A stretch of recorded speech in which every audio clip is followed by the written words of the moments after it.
And now let me show in a figure how far our nature is enlightened or unenlightened. Behold, human beings living in an underground den, which has a mouth open towards the light and reaching all along the den.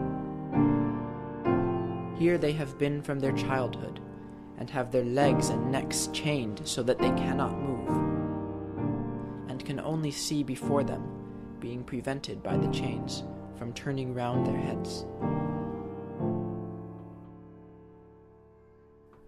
Above and behind them a fire is blazing at a distance, and between the fire and the prisoners there is a raised way, and you will see, if you look, a low wall built along the way, like the screen which marionette players have in front of them, over which they show the puppets.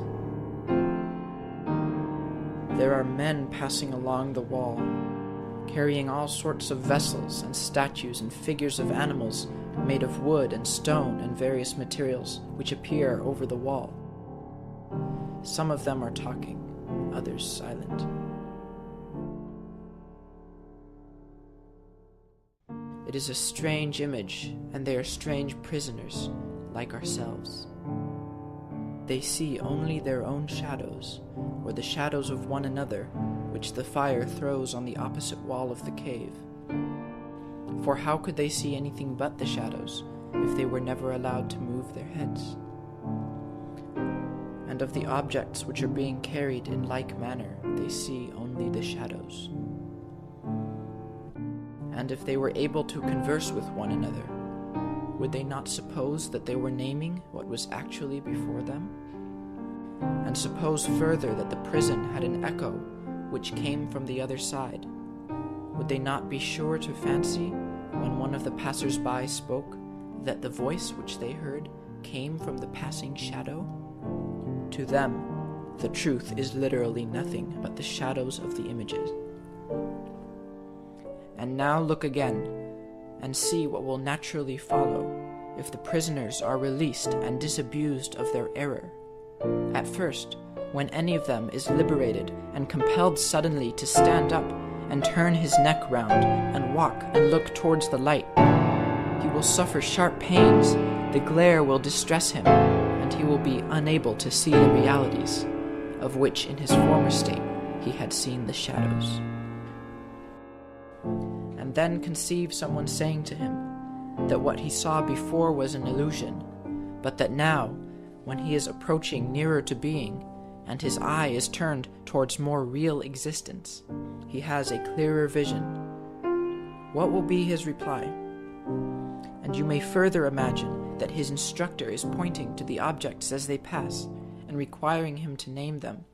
Will he not be perplexed? Will he not fancy that the shadows which he formerly saw are truer than the objects which are now shown to him?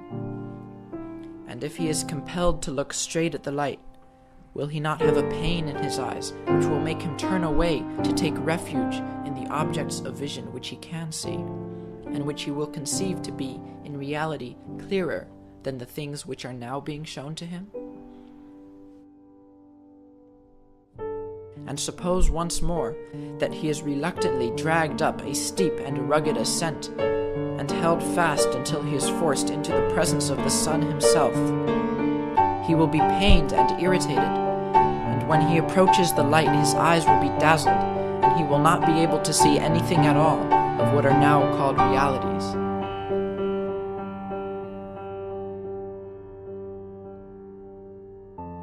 He will require to grow accustomed to the sight of the upper world. At first he will see the shadows best, next the reflections of men and other objects in the water, and then the objects themselves. Then he will gaze upon the light of the moon and the stars and the spangled heaven, and he will see the sky and the stars by night better than the sun or the light of the sun by day. Last of all, he will be able to see the sun, and not mere reflections of him in the water, but he will see him in his own proper place, and not in another, and he will contemplate him as he is. He will then proceed to argue that this is he who gives the season and the years, and is the guardian of all that is in the visible world, and in a certain way the cause of all things which he and his fellows have been accustomed to behold. He will first see the sun, and then reason about him. And when he remembered his old habitation, and the wisdom of the den and his fellow prisoners, do you not suppose that he would felicitate himself on the change, and pity them? And if they were in the habit of conferring honors among themselves, on those who were quickest to observe the passing shadows, and to remark which of them went before, and which followed after, and which were together, and who were therefore best able to draw conclusions as to the future, he would not care for such honors and glories, nor envy the possessors of them. Would he not say with Homer, "Better to be the poor servant of a poor master, and to endure anything, rather than think as they do and live after their manner"? He would rather suffer anything than entertain these false notions and live in this miserable manner. And if such a one came suddenly out of the sun to be replaced in his old situation, would he not be certain to have his eyes full of darkness?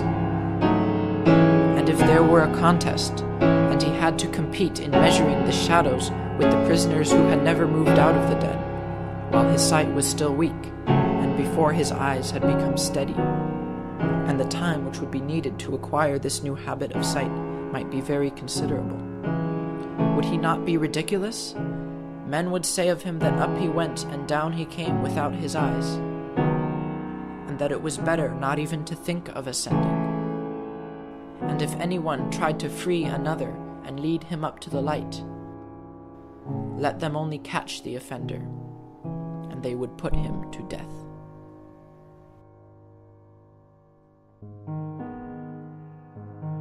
So I tell you, in the world of knowledge, the idea of good appears last of all, and is seen only with an effort, and, when seen, is also inferred to be the universal author of all things beautiful and right, parent of light and of the Lord of light in this visible world, and the immediate source of reason and truth in the intellectual. This is the power upon which he who would act rationally, either in public or private life, must have his eye fixed.